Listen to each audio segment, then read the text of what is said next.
कयो या रसूल अल्लाह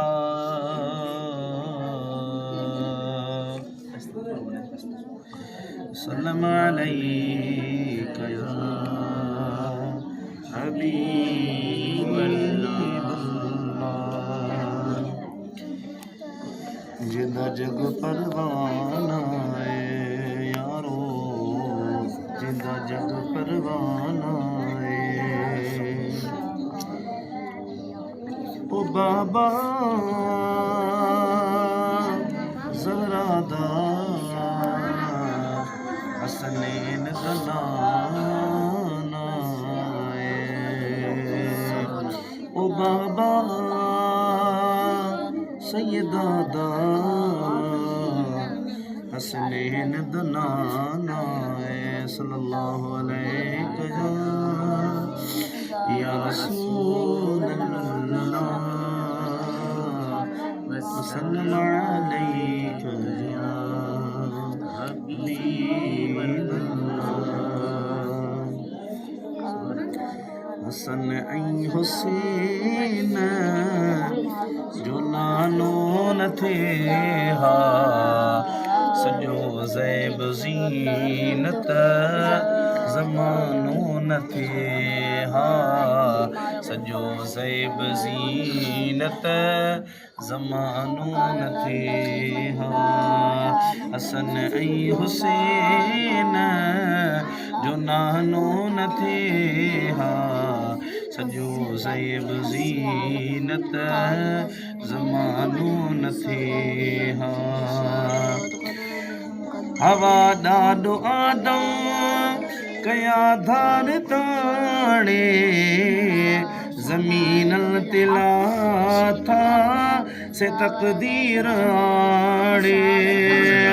हवा ॾाढो आदम कया धार ताणे ज़मीनल तिला था से तक़दीर आणे खणी कणक वारो बहानो न थे हा सॼो ज़ैब ज़ीनत ज़मानो न थे हा हसन ऐं हुसैन जो नानो न थे हा सॼो ज़ैब ज़ीनत ज़मानो न थे हा कलीमुल्लाह थियो कलामी ते रब सां नवाज़ियो वियो जंहिंखे रुतबे अजब सां कलीमुल्लाह थियो कलामी ते रब सां नवाज़ियो वियो जंहिंखे रुतबे अजब सां उहो तूर ते भी रवानो न थे हा सॼो ज़ैब ज़ीनत ज़मानो न थे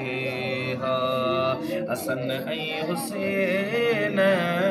जो नानो न थे हा सॼो ज़ैब ज़ीनत ज़मानो न थे हा न याक़ूब यूसुफ जुदा थी जोड़ो कई साल सिर थी वसायूं विछोड़ो फिराकन जो सारो फसानो न थे हा सॼो ज़ैब ज़ीनत ज़मानो न थे हा हसन ऐं हुसैन जो नानो न थे हा सॼो ज़ैब ज़ीनत ज़मानो न थे हा सुलेमान वारो किथां तख़्त थे हा सिकंदर जो बाना किथां बख़्त थे हा ऐं कारून वारो खज़ानो न थे हा सॼो ज़ेब ज़ीनत ज़मानो न थिए हा हसन ऐं हुसैन जो नानो न थिए हा सॼो ज़ेब ज़ीनत ज़मानो न थिए हा हर चीज़ परवर प्रिय कान ठाही जे अज़मी असांखे मिले हा नमाही हर चीज़ परवर प्रिय कान ठाही जे अज़मी असांखे मिले हा नमाही ख़ुदा जो सॼो कारखानो न थिए हा